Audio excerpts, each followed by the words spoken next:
The air above the timberline did not move like wind. It moved like water, heavy and cold, pressing against the lungs with a weight that made a man conscious of every breath he took. Up here, where the San Juan Mountains scraped against the belly of the sky, the world was stripped of comfort. The trees were not majestic sentinels, but gnarled, desperate things, their roots clutching at gray rock like arthritic fingers holding onto a ledge. Above them lay the scree slopes, vast aprons of shattered stone that chattered underfoot, threatening to slide a traveler down 1,000 feet into the dark pine valleys below. It was a landscape that tolerated life but never welcomed it. The nights were so cold that the stars looked like shards of broken glass, sharp enough to cut the eye that lingered on them too long. Elias Thorne stood on the porch of the cabin he had built with his own hands, watching the sun bleed out over the western peaks. He was a man of 40 years, though the deep lines bracketing his mouth and the gray threading his dark beard suggested a soul much older. He stood still, terrifyingly still. It was a stillness he had learned in the sprawling, muddy fields of Virginia and later perfected in the high deserts of the territories. It was the stillness of a predator waiting for movement, or perhaps the stillness of a man terrified that if he moved, he might shatter. He held a mug of coffee that had gone cold in his hand. He was counting. In, 2, 3, 4. Hold. 2, 3, 4. Out. 2, 3, 4. It was a habit from the war, a way to slow the heart before the trigger break. Now, 15 years after the surrender at Appomattox, he used it to keep the silence from drowning him. Elias was a former marksman for the Union, a man who had possessed a terrifying gift for gauging windage, bullet drop, and the erratic movements of living men. After the war, unable to stomach the crowded, victorious cities of the North, he had drifted west, serving as a scout for the Army until he realized that the uniform had changed but the orders remained the same. Kill who we tell you to kill, and do not ask why. So he had bought the mountain. It had been a messy, desperate business. He had sunk his entire life savings, scout pay, poker winnings, and the blood money of his pension into a patch of earth that no sane man wanted. It involved a derelict mining claim purchased from a prospector who had coughed his lungs out in a Denver flophouse, combined with a government land filing that relied on a surveyor's error from 10 years prior. The deeds were stamped and signed, locked away in a tin box under his floorboards. On paper, he owned the high meadow, the stream that cut through the granite, and the shadowed peaks looming above. To the people of Argent Creek, the mining town festering in the valley floor 3,000 feet below, he owned nothing. To them, land belonged to the man with the strength to hold it or the heritage to claim it. Elias Thorne was a stranger, a Yankee ghost who had bought the sky. He turned and went inside. The cabin was tight and small, built of lodgepole pine chinked with mud and moss. It smelled of wood smoke, cured tobacco, and solitude. He lit the kerosene lamp, the yellow light pushing back the shadows that always seemed to gather in the corners. His routine was his religion. Survival required it. If he stopped moving, the memories would catch up. He checked the stove, adding a split log of seasoned aspen. He checked the water bucket. He checked the door bar, dropping the heavy oak plank into its iron brackets. He sat at the rough-hewn table and began to clean his rifle. It was a Sharps, a heavy, single-shot buffalo gun that could drop a man at a mile if the shooter knew the wind. Elias knew the wind.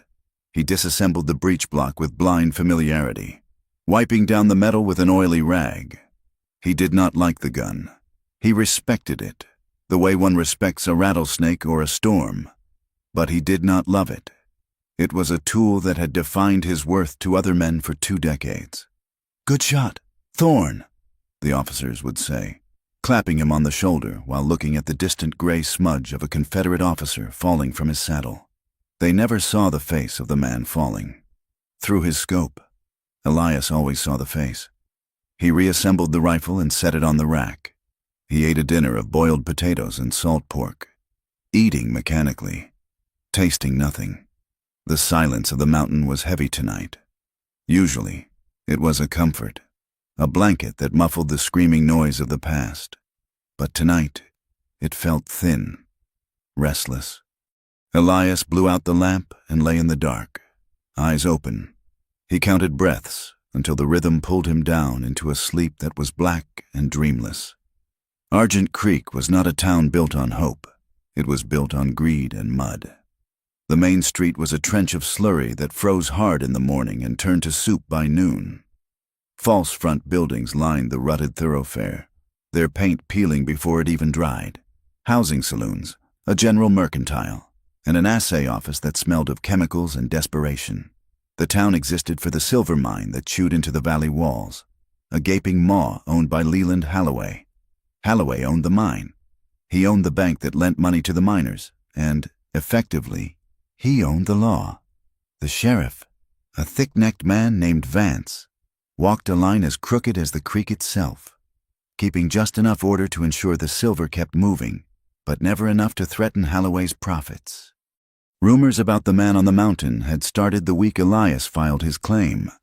"He is a killer," a miner whispered over a glass of rot-gut whiskey at the Bucket of Blood saloon. "Look at his eyes, flat as a reptile. That is a man who has killed more than his share." "He is hiding something up there," another muttered, wiping coal dust from his forehead. "No man buys a peak where the snow stays until July unless there's gold he does not want to share." "I heard he was a deserter," a third man lied, eager to feel important. "Ran from the cavalry after butchering a village. That is why he lives where the law cannot climb." The stories grew with every telling, in the minds of the townspeople. Elias was not a solitary man seeking peace. He was a dragon guarding a horde, a warlock, a fugitive. He was the other, the vessel into which they poured their frustrations and their greed. If the mine laid off men, it was because the best silver was up on Thorn's Mountain. If a child fell ill, it was the bad air blowing down from his peak. Elias knew the whispers. He felt them when he rode into town, heavy stares prickling the back of his neck. The first time they crossed his line, it was subtle. It was 3 weeks after the first heavy snow. Elias was patrolling the perimeter of the lower meadow. A bowl of yellow grass he had fenced with cedar posts and 3 strands of barbed wire to keep his 2 pack mules and single milk cow from wandering off a cliff.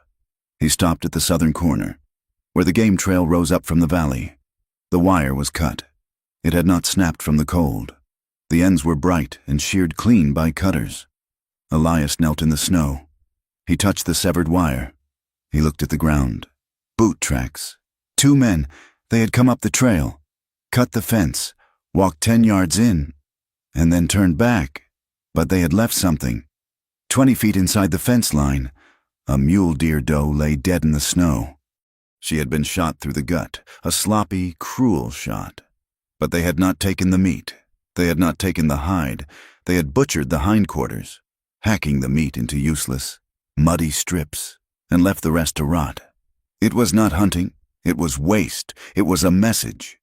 We can come here. We can take what is yours. We can kill what we want. Elias stood up. The air felt suddenly thinner. A cold heat bloomed in his chest, an old, familiar sensation that he had spent years trying to drown. It was the feeling of the hunt. He did not shout. He did not fire his rifle into the air. He walked back to the cabin, retrieved a coil of wire and his tools, and repaired the fence. He worked methodically, twisting the steel barbs tight, his hands bare and immune to the cold. He dragged the carcass deep into the timber for the wolves, burying the blood with fresh snow. He fixed the boundary. But as he looked down the slope toward the smoke of Argent Creek, he knew the fence was no longer just a fence. It was a trigger. 2 days later, the flour barrel ran low. Elias saddled the gray mule, a sour-tempered beast named Solomon, and began the long descent. The trail was treacherous, a series of switchbacks carved into the scree that required absolute attention. As he descended, the air grew thicker, richer, filled with the smells of wet earth and coal smoke. The silence of the peaks faded, replaced by the distant clang of the stamp mill and the barking of dogs. He rode into Argent Creek at noon. The town was busy. Wagons churned the mud, and the boardwalks were crowded with men in canvas coats. Conversation died as Elias rode past. Silence rippled down the street like a wave. Men stopped mid-sentence, turning to watch the mountain man, the Yankee Hermit. Elias kept his eyes forward. He tied Solomon to the rail outside Miller's Mercantile and stepped inside. The store was warm, smelling of coffee beans and dry goods. Miller, the shopkeeper, was a nervous man who wiped his hands constantly on a stained apron. He looked up as the bell jingled, his smile faltering when he saw who it was. "Mr. Thorne," Miller said, his voice tight. "Mr. Miller," Elias replied. His voice was gravel, unused to shaping words.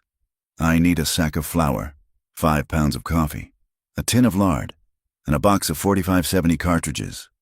Miller hesitated. He glanced toward the back of the store, where 3 men were leaning against the counter.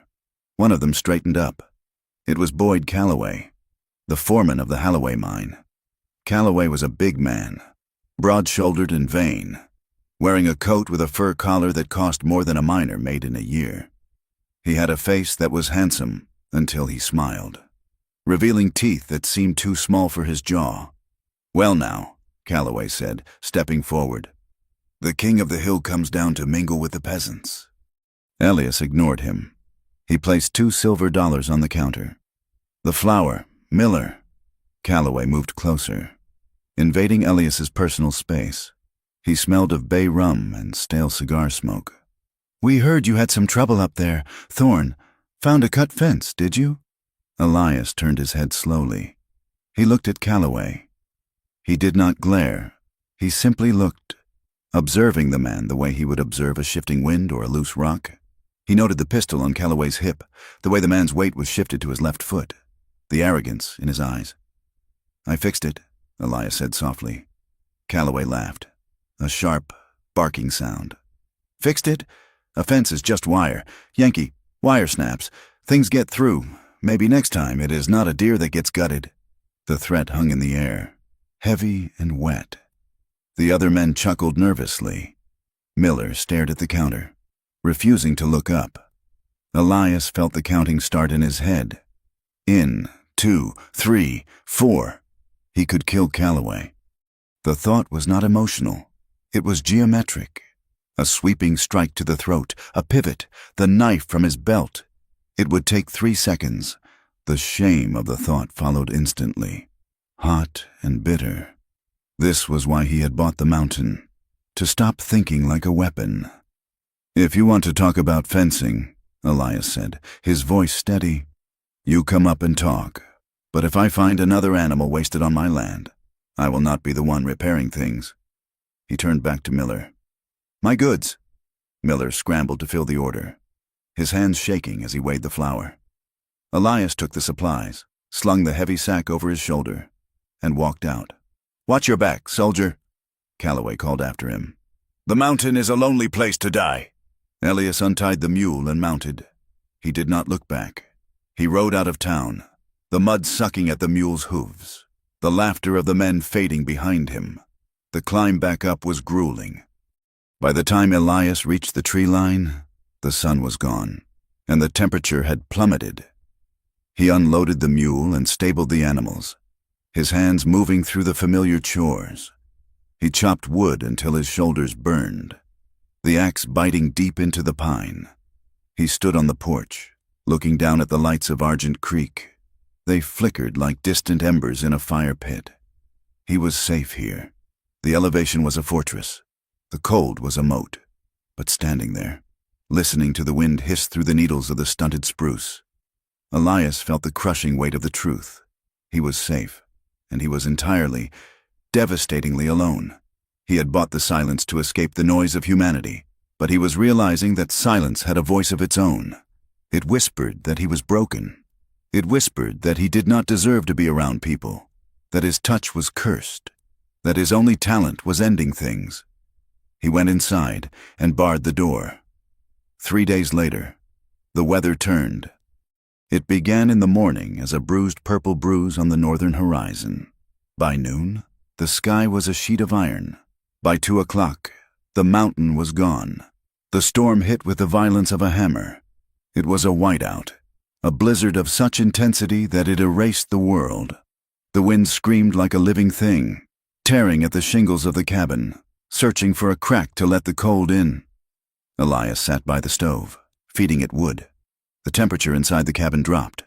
Frost began to form on the inside of the nail heads in the walls. He drank coffee and read a tattered copy of a geological survey, trying to ignore the howling outside. In, 2, 3, 4. The wind gusted, shaking the heavy timbers of the roof. Elias looked up.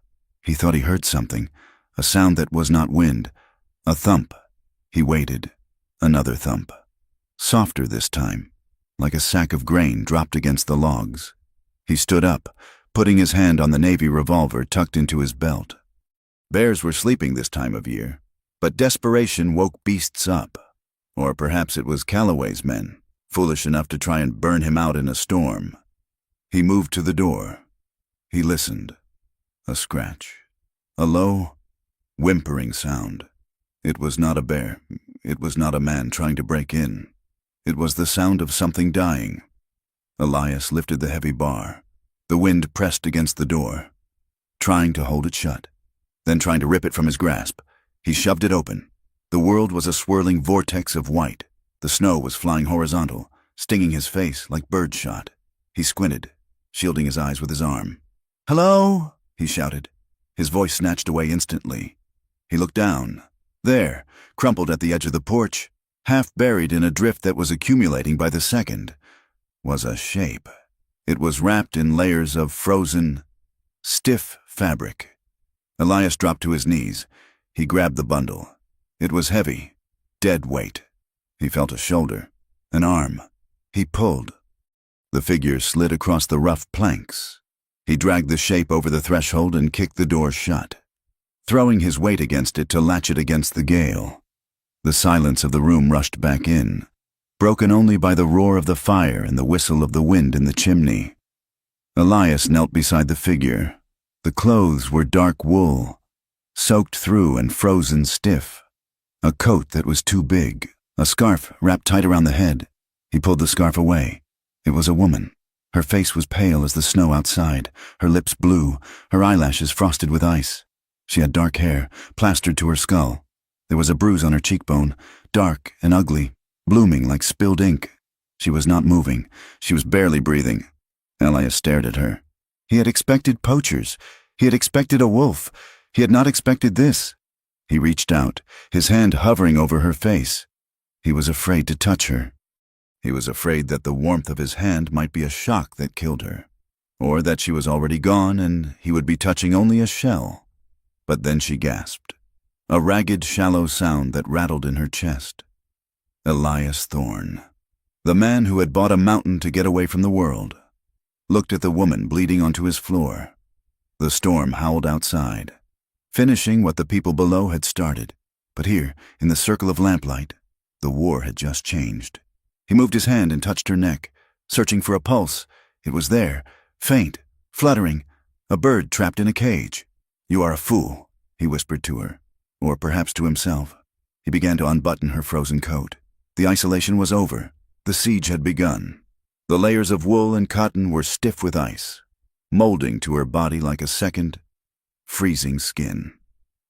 Elias Thorne worked by the light of the kerosene lamp, his breath pluming in the cold air of the cabin before the stove could fully beat back the chill. He had dragged her to the hearth, laying her on the braided rug, and now he stood over her, a knife in his hand. He hesitated. The blade was sharp, familiar, a tool he had used to dress game and whittle triggers, but holding it this close to a human throat made his pulse hammer in his ears. In, 2, 3, 4. He knelt. He had to get the wet clothes off her, or the hypothermia would kill her before the fire ever warmed her blood. It was a medical necessity. That was what he told himself. But as he sliced through the heavy sodden laces of her boots and peeled away the frozen canvas coat, his hands shook, not from cold, but from a terrifying intimacy he had not known in 20 years. He was a man who had spent 2 decades making sure no one touched him, and that he touched no one. Contact meant conflict. Contact meant a knife in the ribs or a hand on a wound. Now, he was forced to navigate the geography of a stranger's body. He cut away the coat. Beneath it was a men's flannel shirt, oversized and saturated. He unbuttoned it with clumsy, numb fingers.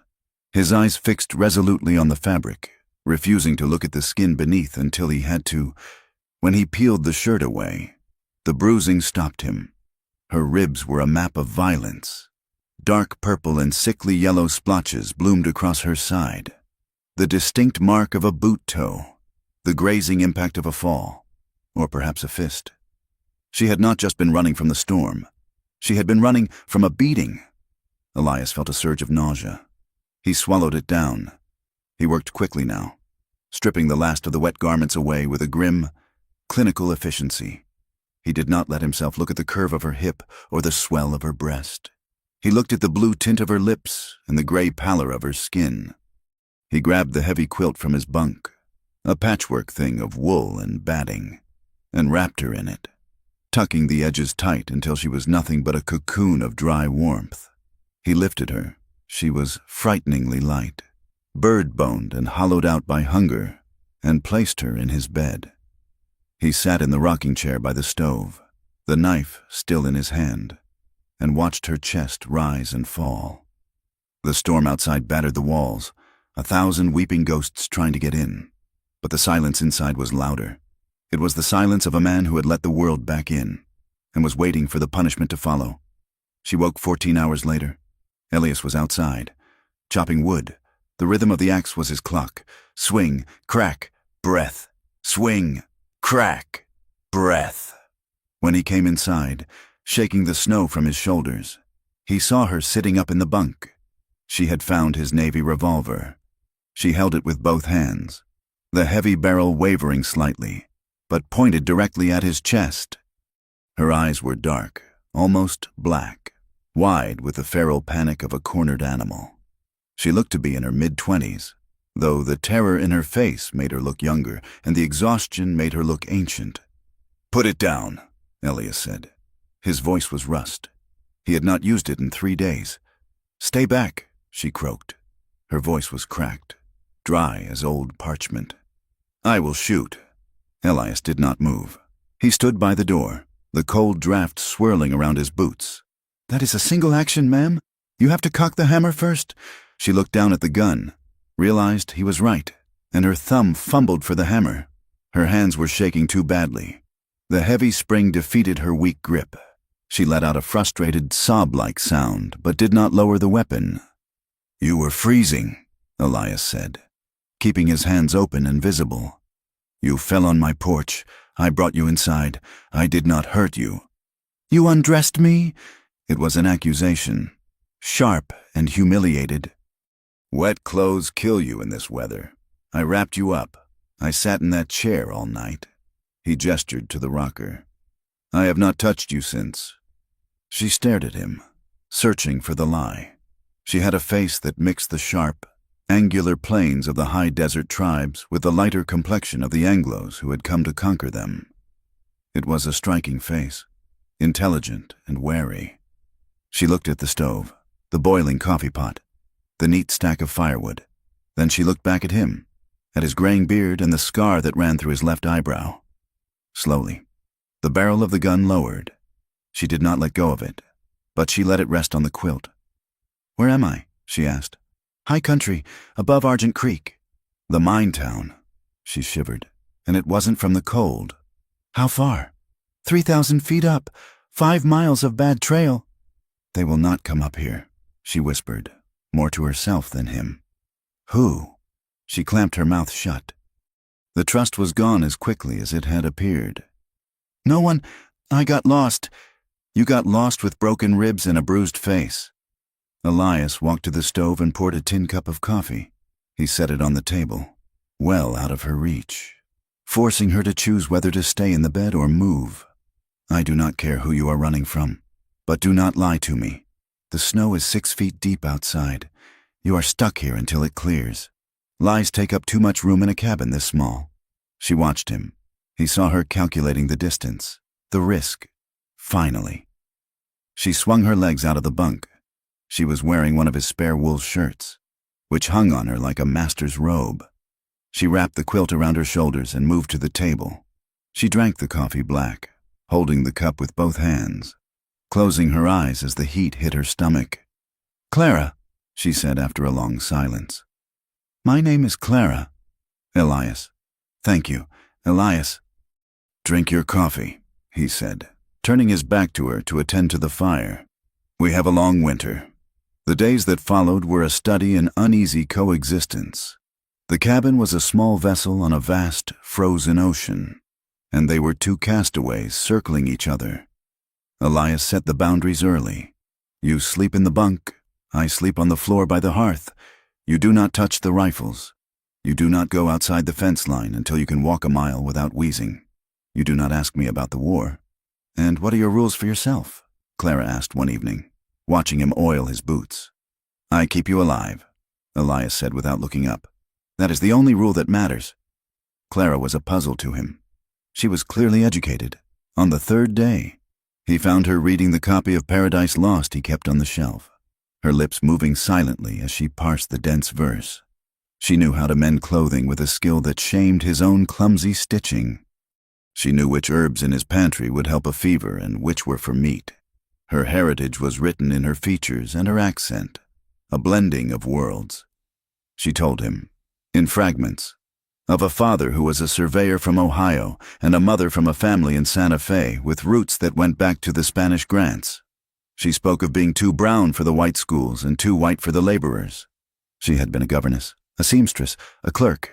She was trouble. That was the word she used. "It does not matter what I do," she told him one night, the wind rattling the door. "If I walk with my head down, I am plotting. If I walk with my head up, I am proud. If I refuse a man, I am haughty. If I smile, I am a whore." She did not tell him exactly who she had run from, but the bruises told the story. A powerful man. A man who did not like to be refused. A man who thought he owned things, land, silver, women. Elias thought of the mine owner, Holloway, and the foreman, Calloway, but he did not press. What confused Clara was Elias's gentleness. She watched him constantly, waiting for the violence she knew men were capable of. She watched his large, scarred hands as he handled the cast-iron skillets or checked the hooves of the mules. He moved with a terrifying economy of motion, never wasting energy, never stumbling. He was a weapon in a dormant state, but when he changed the dressing on her ribs, his touch was lighter than a breath. When he spoke to her, his voice was low and devoid of command. He made her soup from dried venison and potatoes, skimming the fat so it wouldn't settle hard on her stomach. "You are not what they say in town," she said one morning while he was shaving. Elias paused, the razor hovering at his throat. "What do they say?" "That you are a monster. That you eat raw meat and shoot men for sport." Elias scraped the razor down his jaw. "They are half right." The intimacy of the cabin was suffocating and sweet. There was no privacy. He heard her breathe in her sleep. She heard him grind his teeth when the nightmares came. They learned the rhythm of each other's bodies, how she favored her left side, how he stiffened when the wind howled too loudly like a screaming shell. One afternoon, the sun broke through, turning the world into a blinding expanse of diamond dust. Clara was sitting by the window, mending a tear in his coat. Elias was cleaning his Sharps rifle. He looked up and caught her watching him. The sun caught the dust motes dancing between them. For a moment, the survival tasks faded. He saw the curve of her neck, the darkness of her eyes, the strength in her hands. He felt a pull, magnetic and terrifying, a desire to cross the room and bury his face in the hollow of her shoulder, to feel warmth that wasn't from a fire. She saw it too. Her breath hitched. The needle stopped moving. Elias looked down at the rifle. He snapped the breech block shut with a loud clack.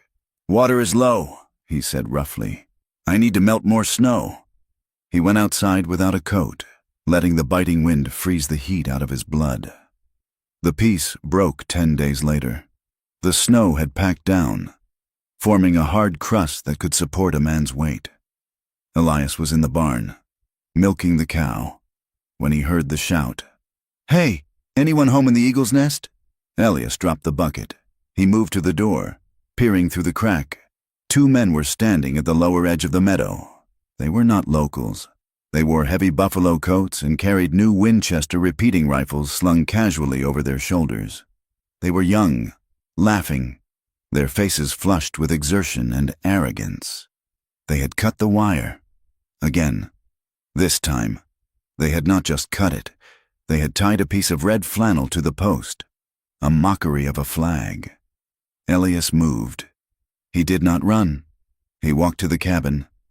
Clara was standing by the window, her face pale. "Stay inside," Elias said. "They have guns," she whispered. "So do I." He did not take the sharps. He took the double-barreled shotgun from behind the door. At close range, it was a deterrent that required no translation. He walked out onto the porch and down the path.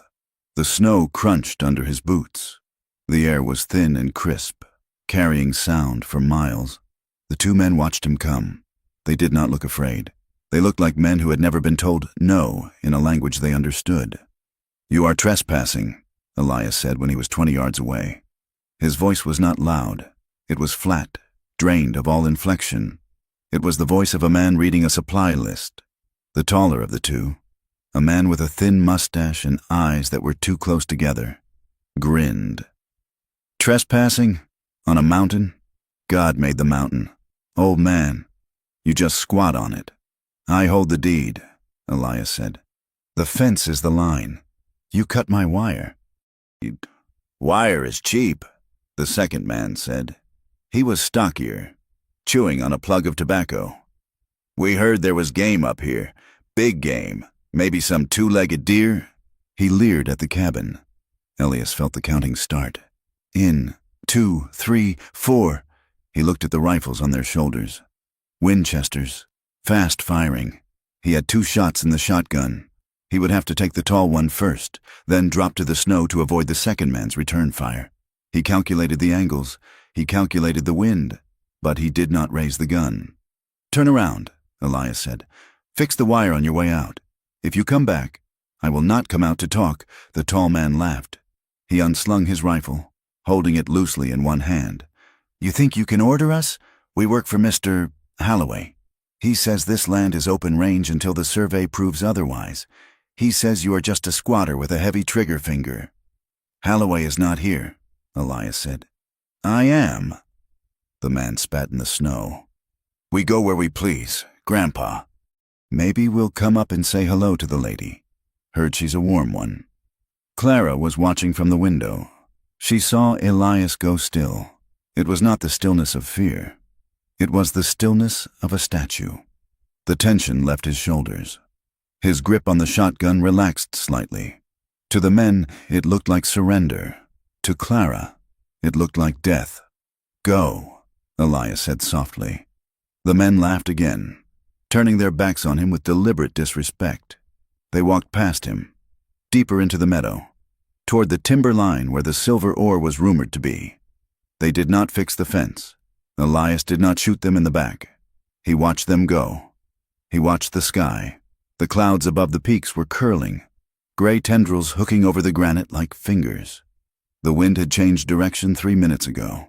The air pressure was dropping so fast his ears popped. He turned and walked back to the cabin. "You let them go?" Clara asked, her voice trembling with disbelief as he barred the door. They said they would come back." Elias placed the shotgun on the rack. He went to the stove and added 2 large logs. "They are not coming back," he said. "How do you know?" "Look at the barometer," he said, pointing to the instrument on the wall. The needle had bottomed out. "And look at their coats, canvas and cotton lining. They are dressed for a walk in the valley, not a climb in the clouds." "Elias." He looked at her. His eyes were devoid of anger. They were empty. "The mountain does not care if they work for Holloway. The mountain only cares that they are stupid." The squall hit 20 minutes later. It was not a storm. It was an execution. The temperature dropped 40 degrees in an hour. The wind roared down the canyon walls at 70 miles an hour. Blinding, deafening, carrying ice crystals that scoured skin raw. Inside the cabin, the logs groaned. Clara sat by the fire, shivering despite the heat. She imagined the 2 men out there, in the open, on the scree slopes where there was no shelter, no trees, only the sliding rock and the screaming wind. "Should we—" she started, then stopped. Elias was counting breaths, his eyes closed. "No, they will die." "They chose the ground," Elias said. "I gave them the warning." The storm raged for 6 hours. When it broke, the silence that followed was heavy, like a church after a funeral. 2 days later, a prospector coming up the lower trail found the stocky man. He had made it to the tree line before collapsing. He was frostbitten, missing 3 toes, and babbling in a fever delirium. He told the men who carried him down that the mountain had come alive. He said a ghost had walked through the timber, watching them freeze, a gray figure that left no tracks. He said the wind had voices in it. The tall man was never found. The scree slope had shifted under the weight of the new snow, sliding thousands of tons of rock into the ravine. He was part of the mountain now. News traveled fast in Argent Creek. "Thorn killed them," the whispers went. "He didn't shoot them. He hexed them. He led them into a trap." He stood there and watched the storm take them. The stocky survivor wept in the saloon, nursing his bandaged feet. He knew it was coming. He looked at the sky and smiled. The legend of Elias Thorn hardened. He was no longer just a hermit. He was a warlock, a demon, a man who commanded the weather. Up in the cabin, the reality was quieter and far more dangerous. Clara stood at the window, looking out at the repaired fence. Elias was out there, checking the tension on the wire. She realized then that she was safe. As long as she was behind that wire, behind that man, the world could not touch her. The brutality of the mine owner, the judgment of the town, the shame of her past, none of it could cross that line. But she also saw the way Elias checked the horizon. She saw the new vigilance in his posture. The fence was not just a boundary anymore. It was a challenge. By surviving, by letting the mountain kill his enemies, Elias had humiliated powerful men. And powerful men did not forgive humiliation. Clara touched the cold glass. She had found a sanctuary, but she knew, with a sinking heart, that she had also brought a war to his doorstep. The fence was turning into a line that the world would try to burn down, and she was the kindling. The winter did not retreat, but the woman did not break. For the first month, Clara had been a ghost in the cabin, a fragile shape moving between the bunk and the stove, wrapped in layers of wool. But as the bruises on her ribs faded from angry purple to a dull, bruised yellow, something steel-hard emerged from beneath the injury. She began to claim the space. It started with small things. She reorganized the pantry, stacking the tins of lard and sacks of flour in a logic that defied Elias's bachelor chaos. She took the dried sage and rosemary hanging from the rafters and crumbled them into jars, filling the room with a scent that cut through the stale odor of wood smoke and gun oil. Elias watched this transformation with a feeling that sat uncomfortably between gratitude and intrusion. He was used to surviving. Clara was interested in living. One morning, he returned from checking the lower fence to find the cabin filled with the smell of roasting meat. Clara was at the stove, turning a rabbit in the cast-iron skillet. She had found his snares, repaired the frayed wire on 2 of them, and set them along the game trail behind the woodpile. "I used the onions," she said, not looking at him as he stomped the snow from his boots. "And the last of the dried apples. The meat was lean. It needed the sugar." Elias hung his coat on the peg. He looked at the rabbit. It was dressed cleanly, the fur saved and stretched on a small hoop near the heat. "I did not know you could set a snare," he said. "Hunger teaches fast," Clara replied. She plated the food and set it on the table. "And I have tired of eating gruel while you eat like a monk doing penance." They ate in silence, but it was a companionable silence. The food was good, better than good. It had flavor, balance, a touch of care that Elias had not tasted in years. He felt a heat rise in his neck, a sudden, sharp embarrassment. He had saved her life, yes, but she was bringing civilization back to his. He did not know how to thank her without admitting how lonely he had been. "The wind is shifting," she said, watching him over the rim of her coffee cup. Elias paused. His fork, halfway to his mouth. "How do you know?" "You are rubbing your left knee," she said. "You only do that when the pressure drops." Elias lowered his hand slowly. He hadn't realized he was doing it. It was an old injury from a fall in the Blue Ridge Mountains, a barometer made of bone and cartilage. "And you," Elias countered, his voice low. "You stop breathing when you hear the mule kick the stall wall." Clara stiffened slightly, then forced her shoulders to relax. "It sounds like a boot against a door." "It is just Solomon," Elias said gently. "He hates the cold." "I know," Clara whispered. "But the body remembers before the mind can explain."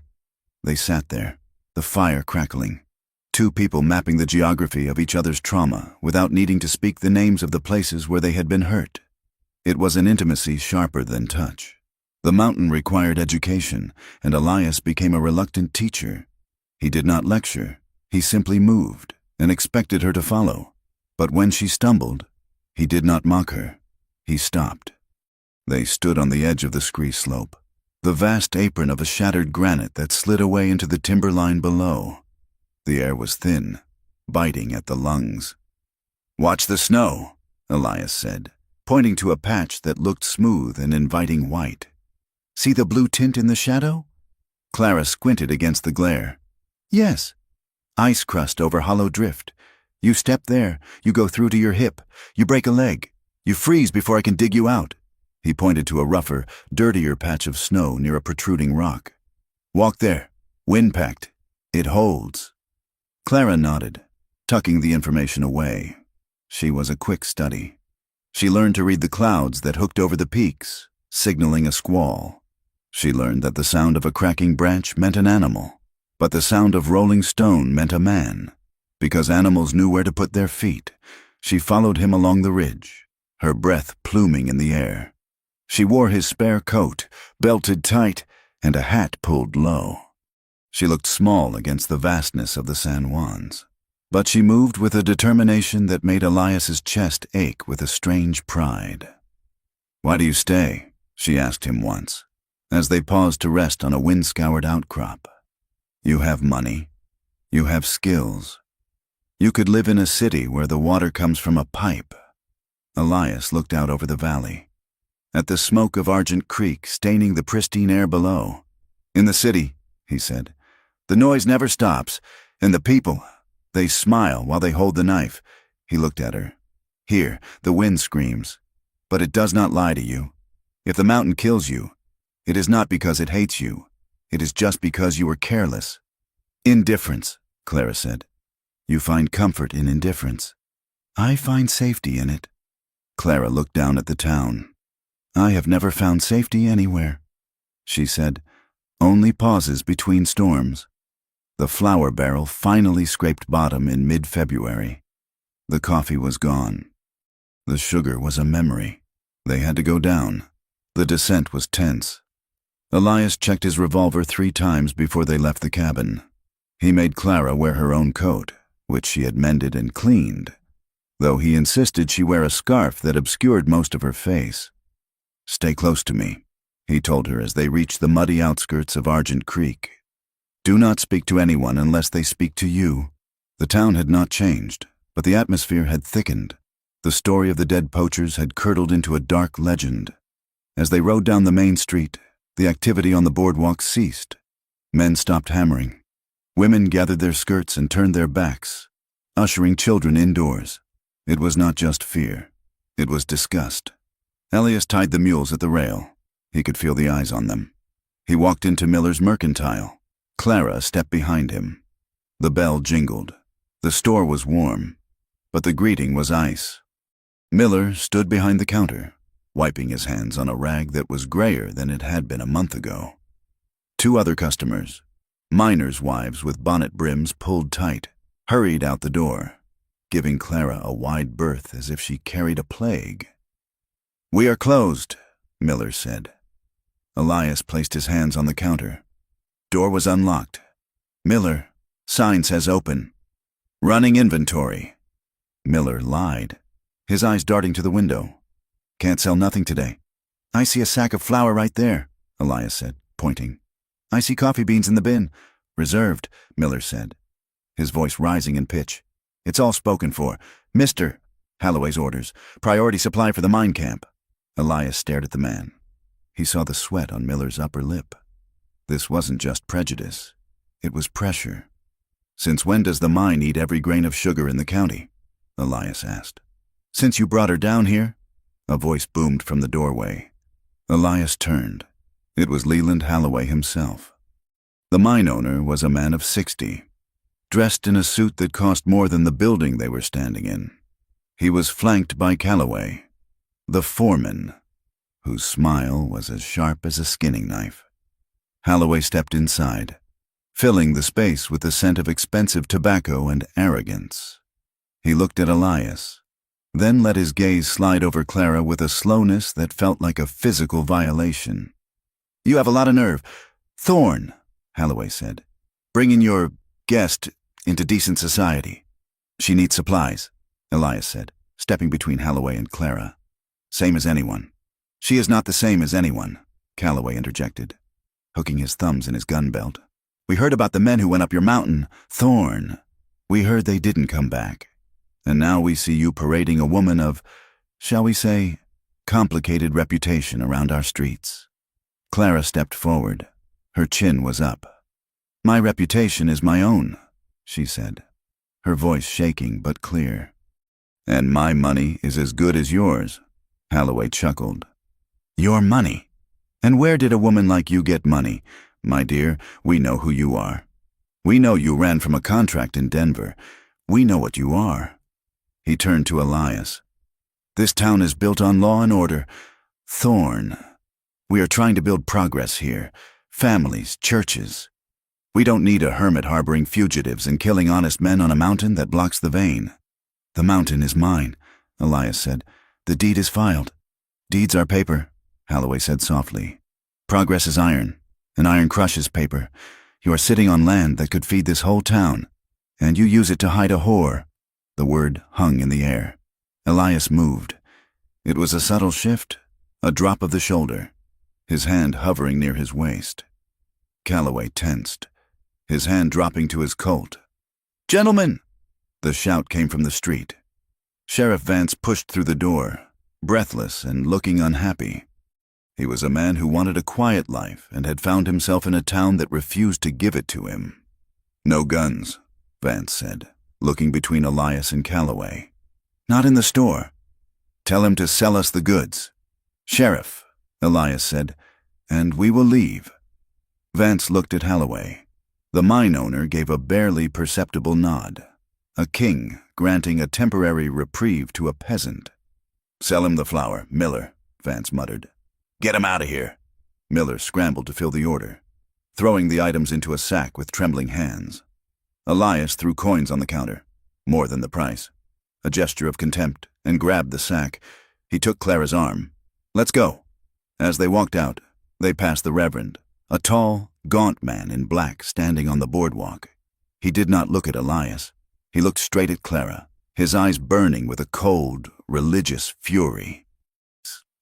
For the lips of a strange woman drop as an honeycomb, the preacher recited, his voice carrying down the street, and her mouth is smoother than oil.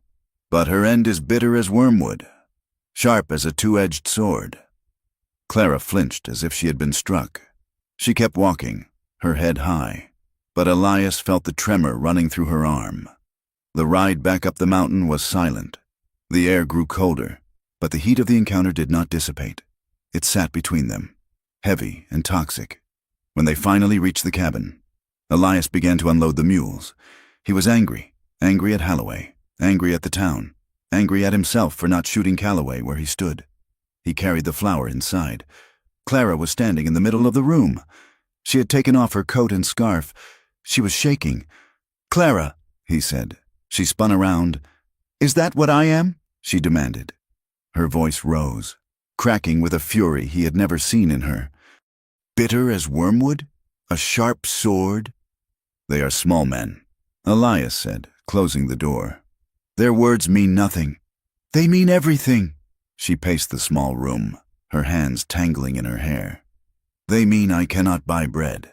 They mean I cannot walk down a street without being stripped naked by their eyes. I did nothing. I worked. I survived. And because I would not let a man take me, I am the sinner." She grabbed a tin cup from the table and threw it. It hit the log wall with a violent clang and clattered to the floor. "I hate it," she screamed. "I hate that they have the power to make me feel dirty when I have done nothing but try to live." She crumbled then. The rage snapped, leaving only a hollow, gasping grief. She sank to her knees, burying her face in her hands, sobbing with the deep, ugly sounds of a soul that has carried too much weight for too long. Elias crossed the room. He did not think. He dropped to his knees in front of her. "Clara." He reached out and took her wrists, pulling her hands away from her face. She looked at him, her eyes red, her face wet with tears. "I am not dirty," she whispered. "Tell me I am not dirty." "You are the cleanest thing in this world," Elias said. The words tore out of him, raw and honest. She looked at his mouth. The air between them suddenly changed. The anger, the fear, the adrenaline of the town. It all twisted into something else, a desperate need to be reaffirmed, to be alive, to be held. She lunged forward. Her mouth found his. It was not a gentle kiss. It was fierce, salty with tears, a collision of teeth and lips. It was a demand. "Prove it. Prove I am real." Elias froze for a heartbeat, and then he broke. His arms went around her, pulling her against him, crushing her to his chest. He kissed her back with a hunger that terrified him. He tasted the coffee on her tongue, the salt on her skin. He felt the heat of her body through the wool of her dress. And for the first time in 20 years, the cold inside him vanished. His hand tangled in her hair, pulling her closer. She made a sound in her throat, a small whimper of need that vibrated against his chest. It would be so easy to lay her down on the rug, to let the firelight wash over them, to forget the town, the mine, the past, to just be a man and a woman in the dark. The thought hit him like a physical blow. "He thinks he owns things," Holloway's voice echoed in his head. "We know what you are." Elias pulled back. He tore himself away from her, gasping for air, his heart hammering against his ribs like a trapped bird. Clara stayed on her knees, her lips swollen, her eyes wide and dazed. She reached for him. "Elias!" He scrambled backward, standing up, putting the width of the table between them. His hands were shaking. He gripped the back of the chair until his knuckles turned white. "I can't," he rasped. "Why?" Her voice was a wound. "Do you think I am?" "No!" Elias shouted. The word rang in the cabin. "No! God, no!" He looked at her, seeing the vulnerability he had just exposed. "I killed men, Clara. I killed them because I was told to. And then because I was good at it. I am a tool that breaks things." He looked at his hands. "You have had everything taken from you, your name, your safety, your choice. If I touch you now, if I take this from you because we are scared and angry," he shook his head, "I will be just like them. I will be taking the only thing you have left."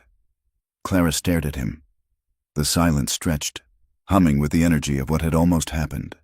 Slowly, the hurt in her eyes faded, replaced by a dawning realization of what he was actually saying. He wasn't rejecting her. He was protecting her from himself. She stood up slowly. She wiped her mouth with the back of her hand. "You are not like them, Elias," she said softly. "They take because they think they are owed. You stopped because you think you are unworthy." Elias turned away, staring into the fire. "Go to bed. Clara, please." She hesitated, then turned and climbed into the bunk. She pulled the quilt up, but she did not sleep for a long time. Neither did he. The thaw began a week later, but it brought no relief. The snow melted back from the lower slopes, revealing the brown, wet earth. And with the mud came the tracks.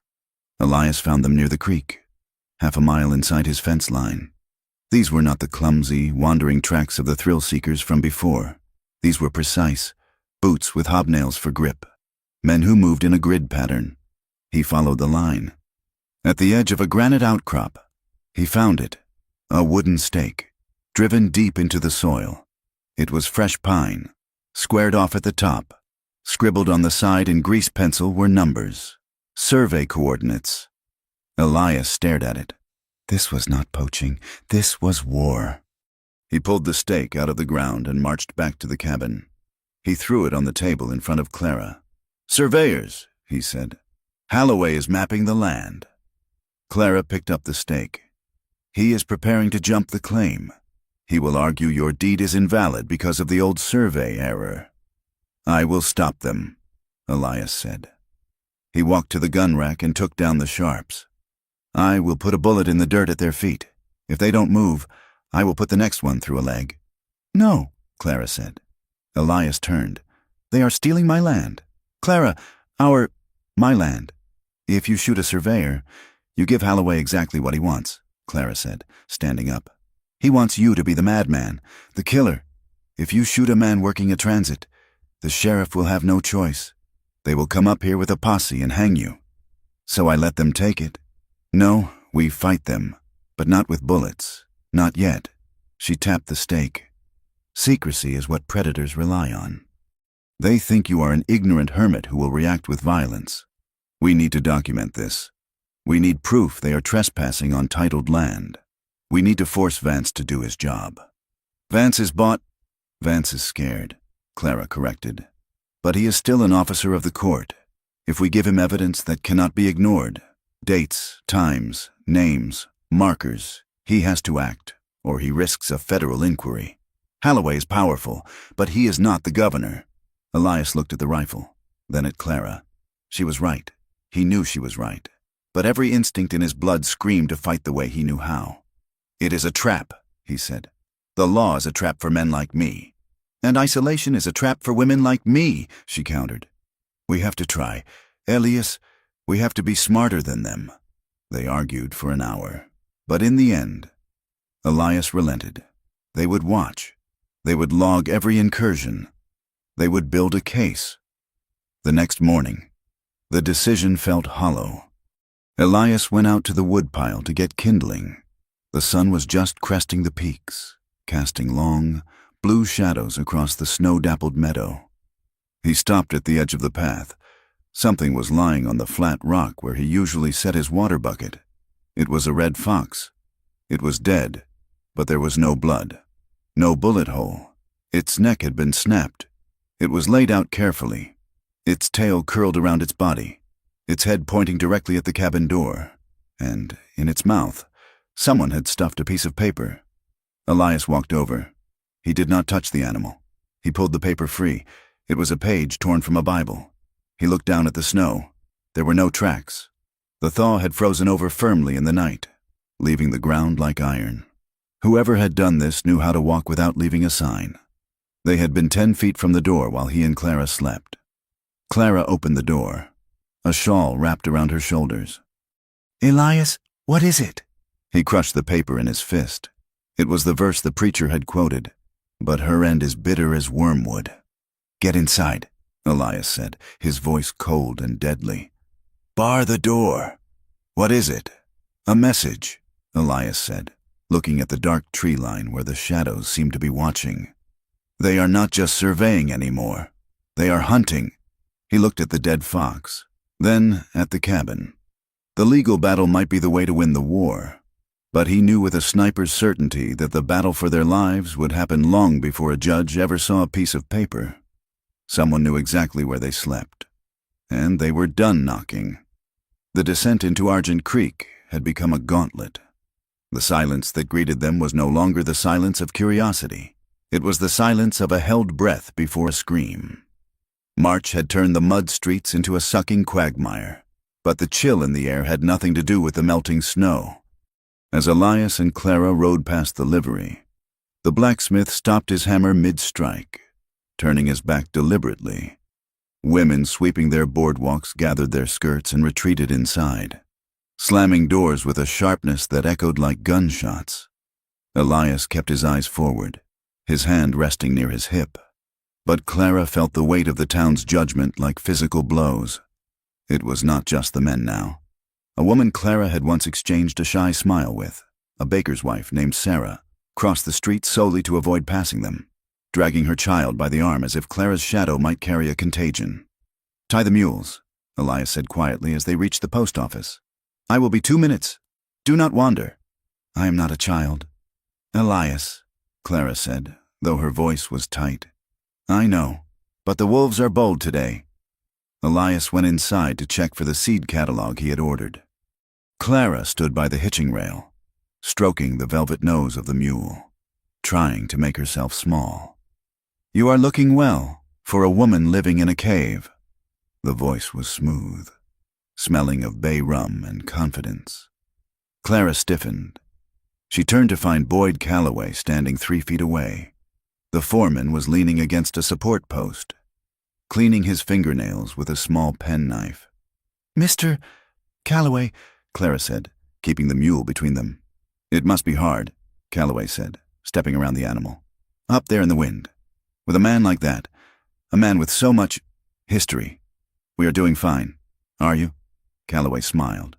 It was a smile that did not reach his eyes, because word is, the law is looking closely at Mr. Thorne. People go up that mountain and vanish. That makes people nervous. And when people get nervous, they look for someone to blame. He took another step. Clara backed up, her heel hitting the boardwalk. "You do not belong up there, Clara." Calloway lowered his voice, the menace wrapped in faux concern. "You are a woman of specific talents. We know about Denver. We know about the Russell household." Clara's blood ran cold. The air left her lungs. "I see you remember." Calloway chuckled softly. "Mr. Russell was quite vocal about the theft. A diamond brooch, wasn't it? And a servant girl who vanished the same night?" "I took nothing," Clara hissed. "I left with the clothes on my back. That is not the story the wire service tells," Calloway said. "If the sheriff here finds out you are a fugitive thief, he might decide you are not worth protecting.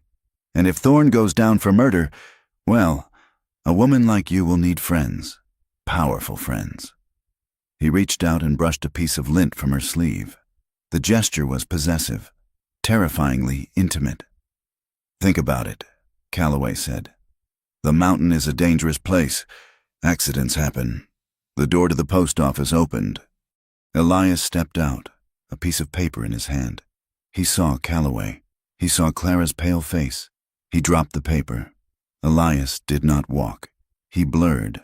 He covered the distance in 2 strides, placing himself between Clara and the foreman. He did not draw his weapon. He simply stood there, radiating a violence so concentrated it felt like heat. "Step back," Elias said. Calloway held up his hands, the penknife snapping shut. "Just being neighborly. Thorne, warning the lady about the weather." "The weather is fine," Elias said. "The air down here is the problem?" Calloway laughed, tipping his hat to Clara. "Remember what I said, my dear. Options are like gold veins. They run out." He turned and walked away, whistling.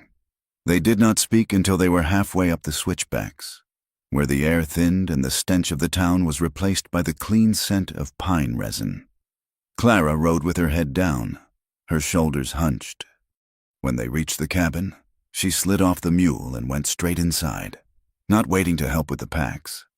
Elias stabled the animals, his movements mechanical. He could still see the fear in her eyes. It was not the fear of a storm or a bear. It was the fear of a trap closing. When he entered the cabin, Clara was sitting at the table, her hands clasped so tightly the knuckles were white. "He knows," she whispered. Elias hung his coat on the peg. "He knows what?" "Denver," she said. She looked up at him, and the shame in her face broke his heart. "He knows about the Russell family. He called me a thief." Elias sat across from her. "Tell me." "I was a maid," Clara said, her voice trembling. "For a wealthy family, Mr. Russell." He had a wandering eye. He would corner me in the pantry, the linen closet. I said no. I kept saying no.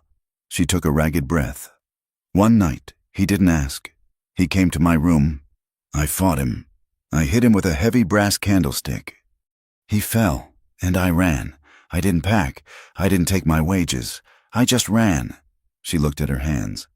The next day, he reported a diamond brooch missing. He told the police I had seduced him, robbed him, and fled. A warrant was issued. I had to keep moving. I changed my name. I worked in laundries, in kitchens, anywhere they paid cash and didn't ask questions. But the story followed me. A woman alone, running. Everyone assumes the worst. He lied to cover his own sin, Elias said. The anger in his chest was a cold, hard knot. It does not matter if he lied, Clara cried out. He is rich. He is a pillar of society. I am nobody. In the eyes of the law, I am a thief and a whore. And Calloway, he will use that. He will tell the town. They will come for me. Elias. Let them come, Elias said. You cannot fight the whole world. I can fight the part of it that tries to touch you. And then what? Clara stood up, pacing the small room. Then you are a murderer, and I am the cause. I am a trap, Elias. Everywhere I go, trouble follows. I should leave. I should go over the past tonight. Sit down, Elias commanded. It was the voice of the sergeant, absolute and unyielding. Clara stopped. She looked at him. You are not a trap, Elias said, his voice softening. You are a survivor, and you are not leaving. He stood up and walked to the window, looking out at the darkening tree line. Do you think you are the only one with a ghost? He turned back to face her. The shadows obscured his eyes, but his voice was stripped bare. They call me a sniper, a marksman. He paused. In the war, my job was not to fight. It was to murder. I lay in the mud for days, waiting for a man to shave, or eat, or read a letter from his wife. And when he was happy, when he was human, I ended him. Clara watched him, her own fear suspended by his confession. I told myself it was for the Union, Elias said. I told myself it saved lives. But the truth is that after the first few, I stopped feeling it. I stopped seeing them as men. They were just windage and elevation. I became a machine. That is my shame. Clara, not that I killed, but that I was so good at it, that I slept soundly afterwards. He walked over to her. He reached out and took her hands. His palms were rough, calloused, warm. Calloway tries to use your past to shame you, Elias said. He tries to use my past to scare me, but he forgets one thing. What? Clara whispered. We are not those people anymore. He pulled her closer. The air in the cabin shifted. The fear that had been driving them apart suddenly pulled them together. It was a desperate, magnetic force. They were two broken things trying to make a whole. Clara stepped into him. Her arms went around his waist, holding him with a fierce grip, bunching the fabric of his shirt. Elias bowed his head, resting his forehead against hers. I will not let them take you, he vowed into the silence. I will burn this mountain down before I let them put chains on you, and I will not let you die for me, she whispered back. They stood there in the dark, swaying slightly, anchored by the heat of the other. It was a promise that felt like stepping off a cliff, terrifying, inevitable, and the only thing that made sense. The tragedy struck 3 days later. It was a gray, sullen Tuesday when Sheriff Vance rode up the trail. He did not come alone. He had 2 deputies with him, men who looked uncomfortable in their saddles. Elias met them at the gate. Clara stood on the porch, a rifle just inside the doorframe. Vance looked sick. His face was sallow, his eyes bloodshot. He looked like a man who had swallowed poison and was waiting for it to work. Thorne, Vance nodded. Sheriff, we found a body, Vance said. He didn't look at Elias. He looked at the pommel of his saddle. Down in Dead Man's Gulch, below your south ridge. Elias waited. It was young Jebediah, Vance said, his voice cracking. The Miller boy, the one who works the livery. Clara gasped from the porch. Jeb was a gentle soul, a boy of 18 with a crooked smile who had always been kind to them, slipping an extra apple to their mule or nodding respectfully when others spat. Accident? Elias asked, though he knew the answer. That's the official report, Vance said, rubbing his jaw. Fell from the high trail. Neck broke. Jeb was part mountain goat, Elias said. He wouldn't fall. I know that, Vance snapped, then lowered his voice, looking over his shoulder at his deputies. I know that, Elias, but Holloway says the boy was looking for stray cattle. Says he must have been spooked. Or chased. Vance finally looked Elias in the eye. There is talk, Thorn. Talk that you don't like trespassers. Talk that maybe you mistook the boy for one of Calloway's men. I have not fired a shot in 2 weeks, Elias said. Holloway is pushing for a warrant, Vance said. For the poachers who went missing, and now for the boy. He is saying you are a public menace. He is gathering affidavits. He killed that boy, Elias said. To frame me. I have no proof of that, Vance said wearily. I am holding him off. Elias. But I can't hold him forever. If a judge signs that paper, I have to come for you. And I won't come with just 2 men. Vance turned his horse. Stay on the mountain, Thorn. For God's sake, don't give them a reason. He rode away. The silence he left behind was heavy with the ghost of a dead boy. He was 18, Clara said, her voice hollow. She was leaning against the doorframe, tears streaming down her face. He was kind, and they killed him just to get to us. This ends now, Elias said. He turned toward the barn. Where are you going? Clara ran after him, grabbing his arm. To finish it. Holloway is in town. I can find him.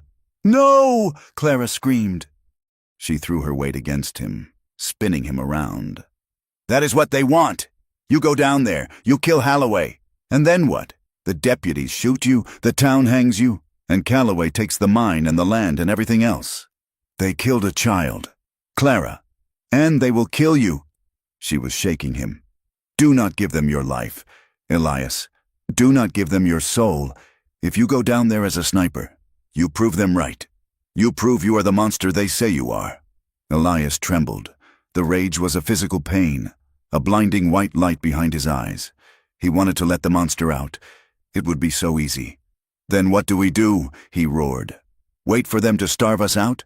Wait for them to shoot us from the trees? We fight, Clara said, her eyes blazing.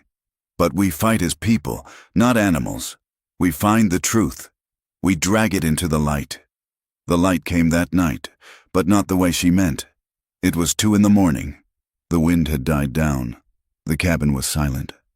Clara woke to a sound, a soft whoosh, like an intake of breath. Then the smell, sharp, chemical, coal oil. Elias! She rolled out of the bunk just as the orange glow flared against the window. Elias was already moving. He grabbed the water bucket from the stand. The back wall! They burst out the front door. The rear of the cabin was licking with flames. Someone had splashed kerosene on the logs and tossed a torch. The dry pine was catching fast, the fire climbing toward the roof. Get the blankets, Elias shouted. Wet them in the trough. Clara ran. She plunged the heavy wool blankets into the icy water of the mule trough, dragging them out, heavy and sodden. She ran back to Elias. He was beating the flames with a shovel, trying to smother the base of the fire. Clara threw a wet blanket over the highest flame she could reach. The steam hissed violently, scalding the air. They fought for 10 minutes. It felt like hours. Smoke stung their eyes, choking them. The fire wanted to eat the cabin, wanted to consume their sanctuary, but the logs were thick and the night was damp. They smothered the fire before it could catch the roof shingles. Elias stood panting, his face smeared with soot. He held his rifle in one hand, scanning the darkness. The woods were silent. The arsonists were gone. They had lit the match and run. Cowards in the dark. Are you hurt? Elias rasped. No, Clara coughed. You? No. Elias walked to the blackened logs. He knelt down. The smell of kerosene was overpowering. Look, he said. He pointed to the mud near the foundation. The ground was soft from the heat of the fire. There, baked into the mud, was a boot print. It was distinct. The heel had a metal horseshoe tap, but the tap was broken in a V shape. I have seen that boot, Elias said, on the blacksmith's deputy, the one Holloway hired last week. Clara moved closer. She picked up something from the ground. It was a rag, still reeking of oil. It wasn't a normal shop rag. It was a piece of fine velvet, scorched and ruined.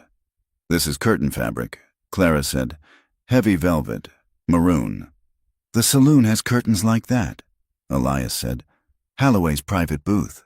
He didn't even bother to use a generic rag, Clara said, her voice hard. He used what was at hand, because he thinks we are already dead. Elias stood up. He looked at the charred wall of his home. He looked at the boot print. He looked at the velvet rag. We have the proof, he said. The boy, the fire, the threats. It is all one line.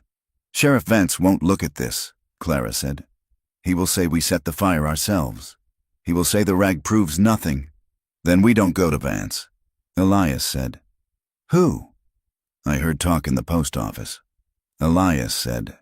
Before Calloway stepped in, the postmaster was talking about a federal marshal, Marshal Graves. He is in Silverton, presiding over a land dispute.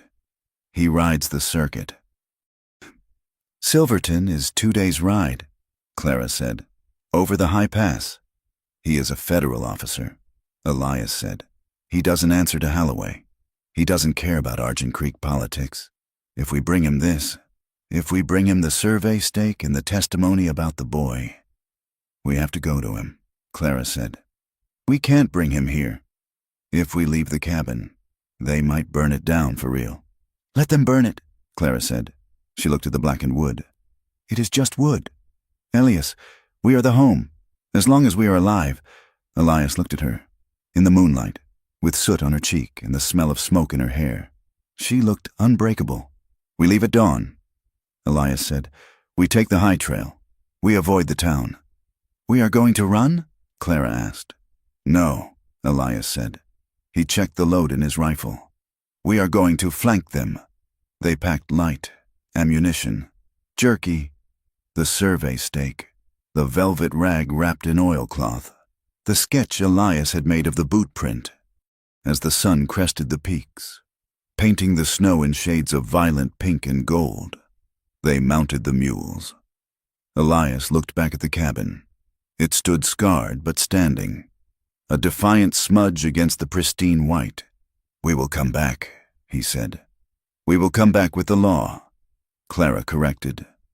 They turned the mules toward the north, toward the high, treacherous pass that led to Silverton. They were leaving the fence line. They were stepping out of the sanctuary and into the open, but as Elias watched Clara ride ahead of him, her back straight, her head high, he realized they were not running away. They were charging. Holloway had made a mistake. He had pushed them until they had nothing left to lose but each other. And for that, he was going to burn. Keep your eyes on the ridge, Elias called out. I see it, Clara shouted back over the wind. The path is clear. They rode into the blinding light of the morning, two small figures against a mountain that didn't care if they lived or died, carrying the fire of their own justice. The Grand Imperial Hotel in Silverton was a structure of red brick and arrogance, standing amidst the mining camps like a tombstone for the wilderness that had been cleared to build it. Inside a small, third-floor room, the air was thick with the scent of lavender water and gun oil, the smells of two people trying to scrub the mountain off their skin before they faced the world. Clara stood before the cheval mirror, smoothing the dark fabric of the dress she had purchased with Elias's silver. It was plain, charcoal gray, high-collared and severe. It was armor. Tell it again, Elias said. He was sitting on the edge of the bed, his hands clasped between his knees. He looked uncomfortable in a suit, his broad shoulders straining the seams of the coat, his beard trimmed close but still carrying the gray warnings of his age. I am Clara Valenzuela, she said to the glass. Her voice wavered, then hardened. I worked in the household of Arthur Russell in Denver for 2 years. I was not dismissed. I fled. Louder, Elias said softly. The judge is old, and the men in the back row will want to hear you break. Clara turned to face him. I fled because Mr. Russell believed his wages bought more than my labor. When I refused him, he tried to take what he wanted. I struck him in self-defense. I took nothing but my own life. Elias nodded. Good. Keep your eyes on Marshal Graves. Do not look at Holloway. Do not look at Calloway. They will try to catch your eye to make you feel small. Do not let them. And you? Clara asked. She walked over to him, her skirts rustling. You must not sound like the sniper. Elias, you must sound like the landowner. Elias looked at his hands that had ended more lives than he could count on 2,000 fingers. I will try, but I cannot lie about what I am. If I pretend to be a sheep, the wolf will laugh. Be a shepherd, then, Clara whispered, touching his shoulder. Protect the flock, even if the flock is just us. They walked to the courthouse together. The streets of Silverton were wider than Argent Creek, but the eyes were the same. News had traveled over the pass. The mountain devil and his fugitive whore had come down to answer for the missing men. The courtroom was packed. Miners, prospectors, and curious wives filled the benches, sweating in the stuffy heat. When Elias and Clara entered, the noise died instantly, replaced by the scratching of boot heels on wood and the rustle of fabric. Leland Halloway sat at the plaintiff's table, looking bored. Boyd Calloway sat beside him, cleaning his nails, his smirk fixed in place like a scar. Marshal Graves sat behind the high bench. He was a federal man, sent from Washington to bring order to the territories. He had a face like a dried apple and eyes that had seen every variation of human greed. This is an inquiry into the disappearance of 2 men on the Black Ridge claim, Graves announced, his voice dry and carrying, and a review of the allegations of criminal trespass and assault lodged by Mr. Elias Thorne. Let us be quick. The law has a long saddlebag and a tired horse. Halloway's lawyer, a slick man from Denver named Silas Reed, stood up.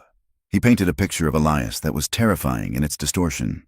He spoke of a madman, a recluse who hoarded land he didn't mine, a veteran whose mind had snapped, leading him to hunt men for sport. Then he turned to Clara. And his companion, Reed said, gesturing with a disdainful flick of his wrist. A woman of mixed blood and mixed morals. A fugitive from Denver, known for theft and violence.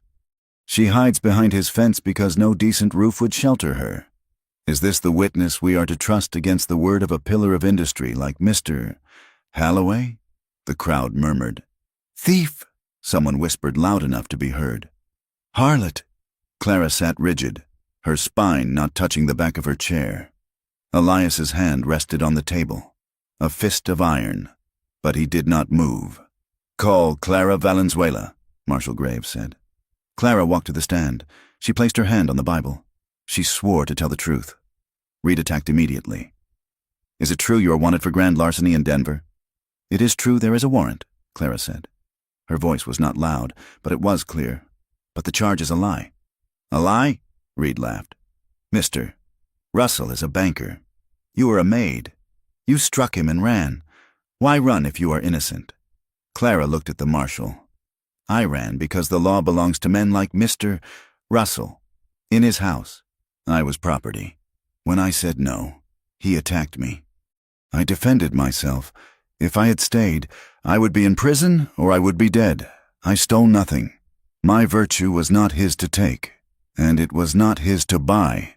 The room went silent. She did not cry. She did not beg. She stated the horror of her reality as a simple fact of geography and gender. And Mr. Thorne? Reed pressed, sensing he was losing the crowd's bloodlust. You share his bed. You share his guilt. Did you see him kill those men? I saw him let them go, Clara said. I saw him warn them. I saw him repair the fence they cut. I saw him stand on the porch and watch the storm come in. He did not kill them. Their own arrogance killed them. She stepped down. The silence she left behind was different now. It was uncomfortable. It was the sound of men realizing that the woman they called a whore had more courage in her little finger than they had in their whole bodies. Then it was Elias's turn. He sat in the chair, filling it completely. He did not fidget. You are a sharpshooter? Reed accused. A killer by trade. I was a soldier, Elias corrected. I did a job. And you still do it. You patrol that mountain with a buffalo gun. You threaten anyone who comes near. I patrol my land, Elias said. His voice was a low rumble, vibrating in the floorboards. I fenced the lower meadow. I posted signs. I warned those men. You admit you threatened them. I told them to leave, Elias said. If I wanted them dead, Mr. Reed, you would not be looking for missing persons. You would be looking for graves. A chill went through the room. It was not a threat. It was a technical assessment. The mountain is steep, Elias continued. The scree is loose. The cold kills in minutes. Those men were dressed for a saloon, not a squall. I did not shoot them. I did not trap them. I simply refused to be their mother. You are a cold man. Thorn. Reed sneered. I am a man who wants to be left alone, Elias said, but Mr. Holloway will not allow that. He wants the ore he thinks is under my cabin. He has sent men to cut my wire. He has sent men to survey my land. And he sent a boy to die to make me look like a monster. Objection! Reed shouted. Speculation! I have the boot print, Elias roared, standing up. The sudden movement made half the room flinch. He pulled the sketch and the scorched velvet rag from his coat pocket and slammed them onto the marshal's bench. From the night they tried to burn us out, a print with a broken horseshoe tap and a rag of maroon velvet. Marshal Graves picked up the rag. He looked at Holloway. This looks familiar. Leland. Matches the upholstery in your private booth at the Golden Nugget. Holloway stood up, his face red. This is preposterous. He planted it. Sit down. Graves banged his gavel. Is there anyone who can corroborate the events on the mountain? The doors at the back of the courtroom opened. I can... The man who hobbled in was leaning on a crutch. His right foot was heavily bandaged. He was missing 3 fingers on his left hand from frostbite. It was the stocky poacher. The survivor. The crowd parted for him. He looked like a specter. Gaunt and angry. Name? Graves asked. Thomas O'Malley. The man rasped. He glared at Holloway. He stopped paying my medical bills last week. Said I was a loose end. Holloway's face drained of color. Calloway shifted in his seat, his hand drifting toward his coat. Tell us, Mr. O'Malley, Graves said, leaning forward. Why were you on the mountain? We wasn't hunting deer, O'Malley spat. We was hired. $5 a day plus a bonus if we could provoke the Hermit. Provoke him to what? To shoot, O'Malley said. Mr. Calloway gave us the wire cutters. He said, cut the fence, shoot his stock, scare the girl, make him fire the first shot. Then the sheriff could go up there and hang him legal like. The courtroom erupted. Sheriff Vance, who had been standing in the back, looked at the floor, shame burning his ears. And the boy? Graves asked. Jebediah Miller. O'Malley looked down. That wasn't us. That was Calloway alone. He said he needed a body to speed things up. Said an accident would look suspicious enough. Calloway jumped up. He is a liar. A drunk. Sit down, Boyd, Graves shouted. He pointed a long, bony finger at the sheriff. Sheriff Vance, arrest that man. Vance hesitated for only a second. The shame of the last month, the weight of the dead boy, the pressure of Holloway's money. It all broke under the clarity of the truth. He drew his revolver. Boyd Calloway, Vance said, his voice steady. Put your hands up. Calloway looked at Holloway. The mine owner was staring straight ahead, refusing to meet his foreman's eyes. Holloway was cutting his losses. Calloway sneered. He raised his hand slowly. You are making a mistake. Vance, the mine owns this county. Not today, Vance said. He clamped the irons on Calloway's wrists. Marshal Graves looked at Holloway. And you, Leland, you are going to stay in town. I am issuing a federal subpoena for your financial records. If I find one payment to this man, he pointed at O'Malley, you will be breaking rocks in Yuma for the rest of your life. Holloway stood up, smoothing his expensive suit. He looked at Elias. There was no fear in his eyes, only a cold, reptile hatred. This isn't over, Thorn, Holloway whispered as he passed the defense table. Paper doesn't stop a bullet. The hotel room felt different that evening. The air was no longer thick with anxiety. It was charged with the electric, trembling aftermath of survival. They had won. The words had been spoken. The truth was written in the court ledger. Clara stood by the window, watching the sun set over the peaks. She was shaking. The adrenaline that had sustained her through the testimony was crashing, leaving her knees weak. Elias came up behind her. He did not touch her at first. He just stood there, a solid wall of heat and presence. "You were brave," he said. Clara turned. Her eyes were wide, dark pools. "I was terrified. I thought they would laugh." "They didn't laugh," Elias said. "They listened." He reached out and brushed a stray lock of hair from her forehead. His hand lingered on her cheek. The rough calluses of his fingertips against her soft skin felt electric. "We can go back," Elias said. "To the mountain. It is ours again." "Is it?" Clara asked. She leaned into his hand, her eyes closing. "Holloway is still free." "For now," Elias said. "But tonight we are here." The restraint that had held them apart, the fear of her trauma, the fear of his violence, shattered. It didn't break because of a decision. It broke because they had walked through the fire together and come out the other side alive. They needed to prove that aliveness to each other. Clara reached up and gripped the lapels of his coat. She pulled him down. "Elias," she breathed. He kissed her. It was not like the desperate, angry kiss in the cabin. This was slow. It was deep. It was a question and an answer all at once. He lifted her, carrying her to the bed. The darkness of the room wrapped around them. For Elias, touching her was an act of worship. He moved with a reverence that belied his size, terrifyingly gentle, as if he were handling a bruised flower. He traced the scars on her ribs, the map of her survival, and kissed them one by one. For Clara, his weight was a grounding force. She did not feel trapped. She felt anchored. She felt his power, the coiled strength of his muscles, and knew that it was entirely, absolute devoted to shielding her. "I am here," she whispered in the dark, her hands tangled in his hair. "I am real." "You are everything," Elias answered. In the quiet of that room, with the town sleeping below them, they claimed each other. It was a reclaiming of territory, not land, but the self. They took back the parts of themselves that had been stolen by cruelty and shame, and gave them to each other. The morning brought a cold, hard light. They were eating breakfast in the hotel dining room when Sheriff Vance walked in. He looked tired. He had not slept. "You need to leave," Vance said, skipping the pleasantries. "Now," Elias put down his fork. "Why? Graves issued the orders. Graves is a judge, Vance says." Leaning on the table, he writes on paper. "Holloway writes in blood. I have Calloway in the cell, but Holloway cleaned out his safe at the bank this morning. He sent riders out to the mining camps." "To do what?" Clara asked. "To hire breakers," Vance said. "Hard men, strike breakers, gun thugs. He is telling them that the federal government is trying to shut down the mine.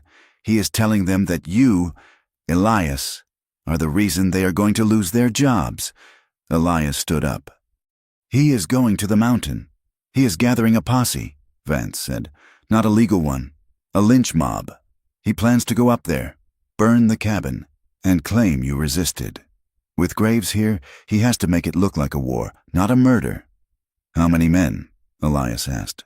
20, maybe 30. "We have to get back," Clara said, standing up. "Our supplies, the ammunition, the high ground. You should run south," Vance said. "Get out of the territory?"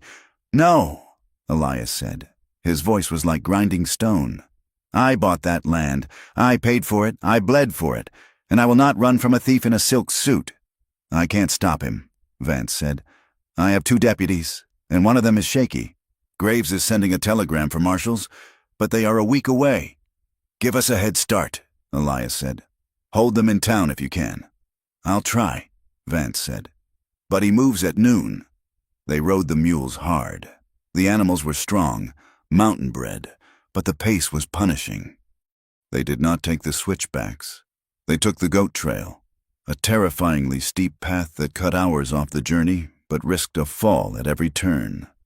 Elias rode in front, his eyes scanning the ridges. Clara followed, her face set in a grim mask. The tenderness of the night before was packed away, deep in her chest, a coal to keep her warm. Now, She needed the steel again. They reached the lower meadow as the sun began to dip behind the peaks. The cabin was still there. The charred back wall was a black scar, but the roof held. "Get the animals in the barn," Elias ordered as they dismounted. "Bar the doors from the inside. Fill every bucket with water." Clara ran to the creek. She filled the buckets, her arms aching. She carried them inside, sloshing water onto the floor. Elias went to the heavy chest at the foot of his bunk. He unlocked it. Inside were boxes of .45, 70 cartridges, heavy lead slugs that could punch through a tree. He laid them out on the table in neat rows. He took the Sharps rifle. He took the Winchester repeater. He took the shotgun. "Load everything," he said to Clara. She sat at the table, her fingers moving quickly, sliding the brass cartridges into the loading gates. Click, click, click. "They will come at dusk," Elias said, looking out the window. "They will try to use the failing light to cross the meadow." 20 men, Clara said. "Can we hold them?" Elias looked at her. He walked over and took her face in his hands. "The mountain is a funnel," he said. "There is only one path up. They have to come single file until they reach the meadow. I can hold the path. And if they flank us, the scree slopes will stop them, or the cliffs." He kissed her forehead. "I need you to watch the back. If anyone comes through the timber, you shoot. You do not warn them. You do not hesitate." "I won't," she said. Elias walked to the door. He stepped out onto the porch. The air was still. The birds had stopped singing. The silence of the high country was total. Then he heard it, far below, carried on the thin air, the sound of shod hooves on stone, the jingle of a bridle. They were coming. Elias lay down on the porch, propping the heavy barrel of the Sharps on a log. He adjusted the vernier sight, dialing in the range for the tree line at the edge of the meadow. 600 yards. He took a breath. In, 2, 3, 4. The law had spoken in Silverton, but up here, above the timberline, the only law was physics, mass, velocity, and the will to survive. He looked back through the open door. Clara was kneeling by the rear window, the shotgun resting on the sill. She looked at him. She nodded. Elias turned back to the scope. "Come on, then," he whispered to the approaching dark. "Cross the line." The sun dropped behind the San Juan peaks like a heavy gold coin slipping into a pocket, taking the warmth of the world with it.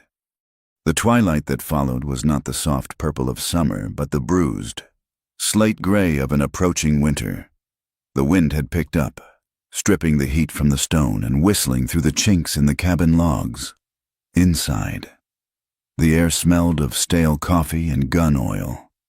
Elias sat by the window, the heavy Sharps rifle resting on the sill. He had doused the lantern. Darkness was their ally now. If they could not see inside, they could not aim. Clara moved through the gloom with a terrifying efficiency. She had dragged the heavy oak table against the door, wedging it under the latch. She had filled every pot, bucket, and basin with water from the creek, lining them up against the back wall in case of fire. Now, she sat on the floor near the wood stove, the double-barreled shotgun across her lap. "How long?" she asked. Her voice was steady, but Elias heard the tightness in it, the vibration of a wire pulled until it hummed. "Soon," Elias said. "They will want the last light to cross the scree, after dark. That slope is a broken ankle waiting to happen." He looked at her. In the shadows, her face was a pale oval, her eyes dark and unreadable. She was no longer the bruised girl he had pulled from the snow. She was a soldier in a war she had not chosen. "If they breach the door," Elias said, "you retreat to the root cellar. You take the trapdoor behind the woodpile. You do not come out until you hear my voice." "I am not going into a hole while you bleed on the floor," Clara said. "I have shells. I can load." "Clara, watch the ridge. Elias." He turned back to the window. He did not have the heart to argue, nor the time. The first sign was not a sound, but a movement, a shadow detaching itself from the tree line 600 yards below. Then another, then 3 more. They were moving in a spread formation, keeping to the cover of the scrub oak and boulders. They were not soldiers. Soldiers moved with a rhythm, These men moved with the jerky, nervous energy of hired muscle who had been promised easy money and were suddenly realizing the job involved climbing a mountain into the teeth of a rifleman. Elias adjusted the vernier sight on the sharps. He dialed in the elevation. 600 yards. Downhill angle. No wind to speak of. Yet, he settled the brass butt plate against his shoulder. He breathed. In. 2. 3. 4. He did not aim for a man. He aimed for a white granite boulder the size of a wagon wheel, directly in the path of the lead rider. He squeezed the trigger. The rifle roared, a thunderclap that slammed against the canyon walls. A split second later, the rock exploded. Stone shards sprayed the led horse, which reared violently, throwing its rider into the brush. The valley erupted in shouts. The men scrambled for cover, diving behind trees and rocks. "Warning shot," Elias muttered, reloading. The metallic clack slide of the breech block was loud in the cabin. "They are spreading out," Clara called from the back window. "2 moving up the east flank, 3 on the west." "Let them try the west," Elias said grimly. "That is the slide area." The attack did not come as a wave. It came as a siege. Holloway's men began to fire from the tree line, a ragged volley of pistol and rifle shots that spattered harmlessly against the thick logs of the cabin or whined overhead. They were shooting at a ghost. Elias did not return fire yet. He waited. He watched the east flank. 2 men were trying to scramble up the ravine, thinking the steep angle would protect them from the window. They were wrong. Elias had cleared that line of fire 3 months ago for this exact reason. He tracked the first man. He aimed for the leg. He had no desire to kill a man for a paycheck, but he would cripple one to save Clara. The rifle boomed again. The man on the slope screamed, his leg buckling. He slid backward, tumbling down the loose rock until he hit the brush at the bottom. His companion froze, then scrambled back down, abandoning the ascent. "East flank holding," Elias said. But the west was the problem. The scree slope was unstable. Yes, but if a man was light enough and fast enough, he could cross it. "Elias!" Clara shouted. "Smoke!" He turned. A bottle filled with kerosene, a burning rag stuffed in the neck, arched through the air. It fell short of the porch, shattering on the frozen ground. A pool of fire bloomed, but the earth was too cold to catch. Another bottle flew. This one hit the porch steps. The dry wood caught. "Cover me!" Elias shouted. He dropped the rifle and grabbed a bucket of water. He unbarred the door, kicked it open, and charged out. He splashed the water on the steps, the steam hissing violently. A bullet struck the door frame inches from his head, sending a spray of splinters into his cheek. Elias dived back inside, slamming the door and dropping the bar. He wiped the blood from his face. It was a shallow cut, but it bled freely. "They are closer," he rasped. 50 yards. In the rocks." The wind suddenly shifted. It came roaring down from the peaks. A freezing blast that caught the smoke of the burning kerosene and whipped it away. But it also brought the snow. It started as a flurry, then thickened instantly into a curtain. Visibility dropped to nothing. "The mountain is helping," Clara whispered. "Or hurting," Elias said. "I can't see them." The noise changed. The shooting stopped. The wind howled, and under the wind, the sound of boots on the porch. They had used the blind whiteout to rush the cabin.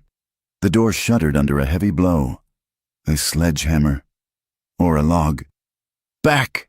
Elias roared, pushing Clara toward the stove. The door splintered. The wood around the lock gave way. The door flew open, letting in a swirl of snow and 3 men. The first man held a revolver. He raised it. Elias fired the Winchester repeater from his hip. The man crumpled, hit in the chest. The second man lunged. Tackling Elias, they crashed into the table, overturning the lamp. The glass shattered. Darkness swallowed the room, lit only by the red glow of the stove embers. Elias fought with the desperation of a cornered animal. The man was younger, stronger, and smelled of whiskey and sweat. He had his hands on Elias's throat, squeezing. Elias clawed at the man's eyes, his vision swimming. From the corner, a deafening roar. Boom! The man on top of Elias jerked violently, then went limp. Clara stood by the stove, the shotgun smoking in her hands. She had fired over Elias's shoulder, the spread of buckshot catching the attacker in the side. The third man, standing in the doorway, hesitated. He looked at his fallen comrades.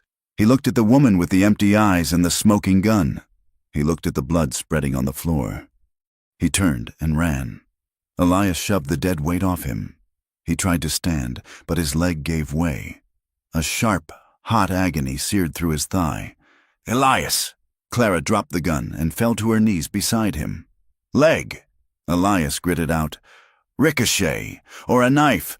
I don't know." Clara felt the wound. Her hands came away wet and warm. "Artery? No, too low. Muscle." He looked at the door. It was hanging off one hinge. The snow was blowing in, piling up on the floorboards, mixing with the blood. "We have to block it," Elias said. "Help me." "You can't walk," Clara said. Her voice was trembling, but her hands were moving. She grabbed him under the arms. "Push!" She dragged him. She was small, but the adrenaline gave her the strength of a frantic mother lifting a wagon. She pulled him back to the hearth. Then she ran to the door. She couldn't lift the table alone. She grabbed the heavy bench. She dragged it. She grabbed the sacks of flour. She piled them up. It was a flimsy barricade, but it cut the wind. She reloaded the shotgun. She crawled back to Elias. "Is he dead?" she whispered, looking at the body near the table. "Yes, I killed him." "You saved me," Elias said. He reached for her hand. It was ice cold. "You saved us." They sat in the dark, the wind screaming outside. The dead man a dark shape on the floor. They waited for the next wave. It never came. 20 minutes later, a different sound cut through the storm. A bugle? No, a whistle. Sharp, piercing, authoritative. Then shouting. Not the chaotic shouts of the attack, but commands. "Drop it! Federal Marshal, drop the weapon or you die where you stand!" Clara crawled to the window. Through the swirling snow, she saw shapes with lanterns moving up the path. "Elias," she breathed. "Lanterns. It's the law." The door was pushed open, shoving aside the flour sacks. A beam of light cut through the room, illuminating the carnage. Sheriff Vance stood there, his coat dusted with snow, his revolver drawn. Behind him was Marshal Graves, looking like an Old Testament prophet in a buffalo coat. Vance looked at the body. He looked at Elias bleeding by the fire. He looked at Clara, who still held the shotgun leveled at his chest. "Easy, ma'am," Vance said gently. "It is over." Clara did not lower the gun. "Holloway?" "In irons," Graves said, stepping into the room. "We caught him at the trailhead. He was watching through a spyglass. He didn't expect the cavalry to arrive from the south." Clara lowered the gun. The strength that had held her upright simply evaporated. She slumped against Elias. "Get the doctor," Vance yelled to the men outside. "We have wounded." The aftermath was not a parade. It was a slow, painful extraction. Getting Elias down the mountain took 4 men and a stretcher. The snow had turned the trail into a bobsled run. Clara walked beside him the whole way, refusing the horse they offered her. She held his hand, her knuckles white. They took them to the hotel, not the jail. Holloway was in the cell, along with the 6 survivors of his posse. The rest had scattered into the high country, where the winter would likely finish what the law had started. The days that followed were a blur of doctors, depositions, and pain. Elias's leg was badly torn, requiring 30 stitches and a drain. The fever came and went, burning the last of his reserves. Clara did not leave his side. She slept in the chair. She changed his dressings. She spoke to the marshal, giving her statement with a flat, exhausted precision that left no room for doubt. The town of Argent Creek did not suddenly embrace them. There were no welcome banners. When Clara walked to the apothecary for laudanum, the women still pulled their skirts aside. The men still averted their eyes, but the sneers were gone. In their place was a wary, grudging respect. You did not spit on people who had held off a private army. You stepped out of their way. Holloway's empire collapsed quickly. The federal charges of conspiracy and attempted murder froze his assets. The mine closed for a week, then reopened under government receivership. The snake had been defanged, but the poison lingered in the soil. 2 weeks later, the doctor cleared Elias to travel. "You will limp," the doctor said, snapping his bag shut. "Maybe for a year, maybe forever. The cold will ache." "I'm used to aches," Elias said. They packed their few belongings. The hotel bill had been paid by the marshal's office. "Witness expenses," Graves had called it, with a rare, dry smile. "Where will you go?" Vance asked them as they loaded the wagon. The sheriff looked older, but he stood straighter than he had in years. "Home," Elias said. "The cabin is a wreck," Vance said. "Blood on the floor. Door gone. It's a tomb up there." "It is wood and stone," Clara said. "We can scrub the floor. We can build a door." They drove the wagon out of town. The mud was freezing into ruts. They passed the church, where the preacher stood on the steps. He watched them go. He did not quote scripture. He simply tipped his hat, a silent admission that perhaps judgment was not his alone to dispense. The mountain was silent when they returned. The snow had covered the scars of the battle. The dead men had been hauled away, but the white boulder Elias had shattered still lay in fragments, a monument to the siege. The cabin was cold. The door was indeed broken, propped up with a log. The floor was stained dark. Elias hobbled in on his crutch. He looked at the place where he had almost died. He looked at the place where Clara had killed a man to save him. He felt a wave of sickness, not from the pain, but from the memory. "We can't stay here," he said quietly. "Too much blood." Clara set her bag on the table. She walked to the bucket, broke the ice, and dipped a rag. She got down on her knees and began to scrub the floor. "We are not leaving, Elias," she said.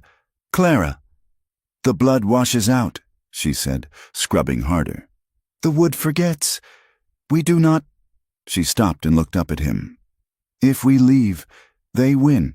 If we leave, we are just running again. I am done running." Elias dropped his crutch. He lowered himself to the floor, wincing as his leg protested. He took the rag from her hand. "You missed a spot," he whispered. He began to scrub. She watched him, tears filling her eyes for the first time since the attack. They scrubbed together, shoulder to shoulder, cleaning the violence from their home until the water in the bucket was black and the wood was pale and clean.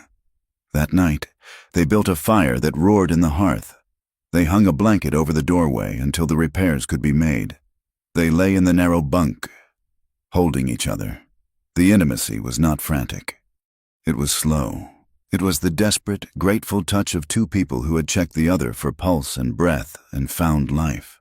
"I was afraid," Elias admitted into the dark. "When I saw you with that gun, I thought I had turned you into me, into a killer." Clara rested her head on his chest, listening to the steady beat of his heart. "You didn't turn me into anything, Elias. You just showed me that I could protect what I loved. That is not violence. That is necessary." "I don't want to be a sniper anymore," he said. "I don't want to look at the world through a scope." "Then don't," she said. "Look at it through a window. Look at it through a door." She traced the line of his jaw. "The path to Silverton is dangerous. People get lost. Women get trapped in storms. Men get hurt." "Yes," Elias said. "We have a barn," she said. "We have a roof. We know the mountain better than anyone." "A way station?" Elias asked. "A sanctuary," Clara corrected. "For people who are running. For people who are cold. We don't have to be the hermit and the whore. We can be the keepers." Elias thought about it. He thought about the silence he had craved, and how empty it had been. He thought about the noise of the world, and how cruel it could be. And he thought about this middle ground, a place between the wild and the town, a place where the fire was always lit for those who deserved it. "I can build a larger table," he said. "And I can plant a larger garden," she replied. Spring came late to the San Juans, but when it arrived, it was glorious. The columbines exploded in blue and white across the meadow. The stream ran clear and loud. Elias stood by the fence. He had replaced the wire. It was tight, singing in the breeze, but it was no longer a barrier to keep the world out. It was a line that marked safety. He saw a rider coming up the trail, a lone traveler, weary, his horse stumbling. Elias did not reach for his rifle. He watched the man approach. Clara stepped out onto the porch. She was wearing a clean apron, and her hair was tied back with a blue ribbon. She looked at Elias. She smiled. "Coffee is on," she called out. Elias opened the gate. He stood there, leaning on his cane, his other hand open in greeting. "Welcome," Elias said to the stranger. "Step inside. The fire is warm." The traveler looked at the scarred man and the beautiful woman, at the sturdy cabin and the savage, in different peaks rising above them. He tipped his hat. "Much obliged," the traveler said. Elias closed the gate, but he left it unlatched. He walked back to the cabin, his limp barely noticeable, walking toward the woman who had turned a fortress into a home. They had stopped running. They had planted their feet in the rock, and like the pines, they had found a way to grow where nothing else could survive. Thank you so much for listening to this story of Elias and Clara. It has been a journey through the snow, the gunpowder, and the resilience of the human heart. I hope their story resonated with you. I would love to know where you are listening from. Please leave a comment below with your city or country. It is always fascinating to see how far these stories travel. If you enjoyed this tale, please consider subscribing to From Wild West for more stories of the American frontier, where history and imagination meet. And please, share your thoughts on the ending in English in the comments section. Did they make the right choice? I look forward to reading your insights. Until next time, keep your powder dry and your fences mended.